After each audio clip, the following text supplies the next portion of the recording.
Aloha folks, and welcome to Kimo's Oh No Grinds. Sorry for my attire, but today was a beach day with the family, but that's why we're going to do a quick meal. It's called a Philly cheesesteak sloppy joe, and we're going to be doing some ground beef right now. This, again, I always use 80-20 because we need a little bit of fat, but if you want to do lean hamburger, that's fine. You could probably use a turkey as well, nothing else, because I know not everybody likes beef, but you can use a turkey recipe on this. That would be great. I always use my cast iron skillet. I have a little thing, actually, it'll grind up the meat. It's through another company that I've bought some stuff from. It basically just grounds up the meat, but you can use a spoon. You don't have to use this. It just seems to be a little bit better. And then all I'm gonna do is put some fresh ground pepper on it.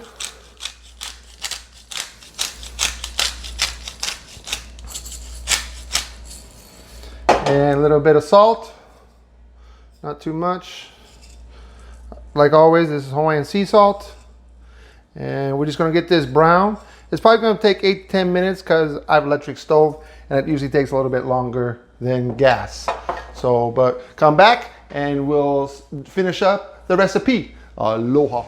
Okay folks, my hamburger has been browned. Actually, I'm using a serrated spoon to put the hamburger slotted spoon into here because I'm going to leave the grease because I'm actually cook all my vegetables. I'm going to add a little butter to it.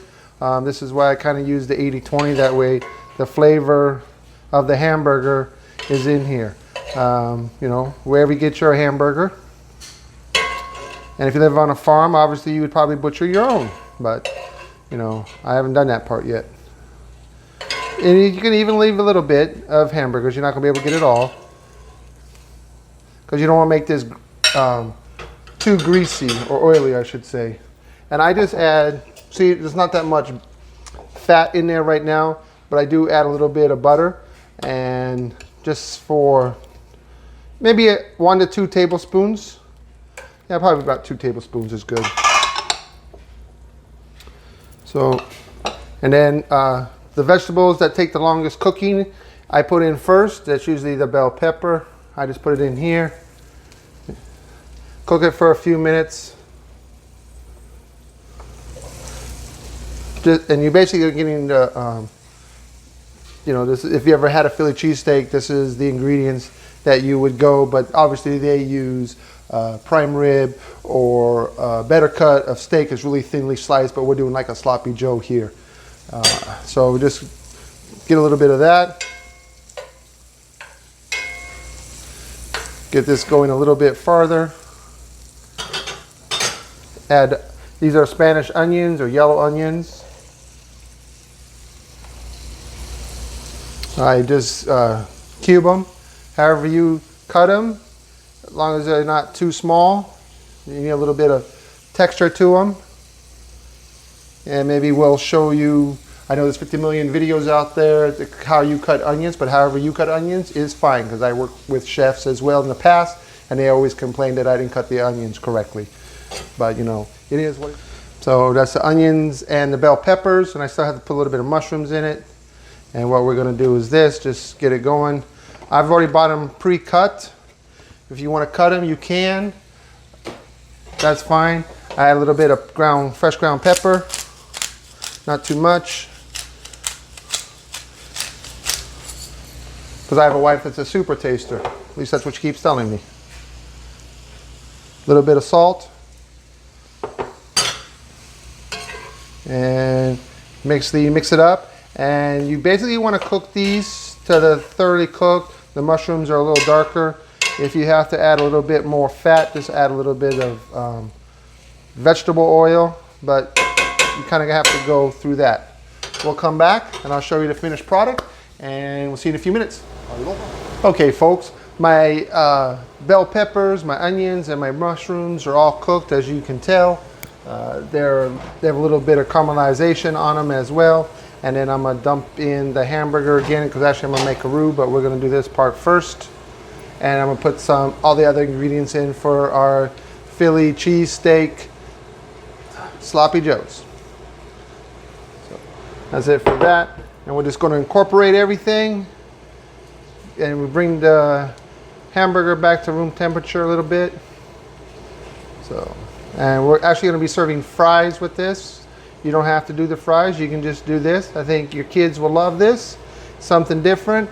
It's inexpensive, and it's a one pan meal, as you can tell. So that's all good for that. And then we're going to do a little bit of this. And I'm going to use a little bit of beef broth, some Worcestershire sauce, some ketchup, and I'm going to make a little roux in it. Slaw, but okay.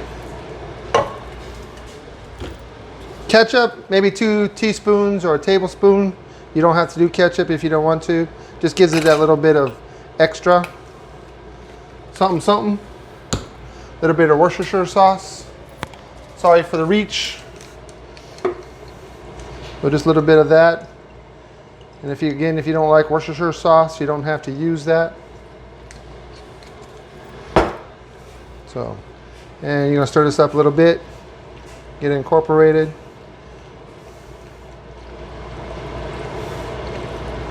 So get that going. Okay, you're gonna make a little pocket because this is what your slurry is gonna be in. Because you need to firm up your sauce because right now it's a little too liquidy. And everybody knows how to do this. A little bit of cornstarch, a little bit of water.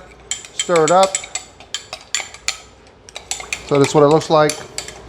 Like I said, maybe 1 tablespoon to 1 tablespoon of that. You're gonna put that in there like that. And basically it's just thickener. And we're gonna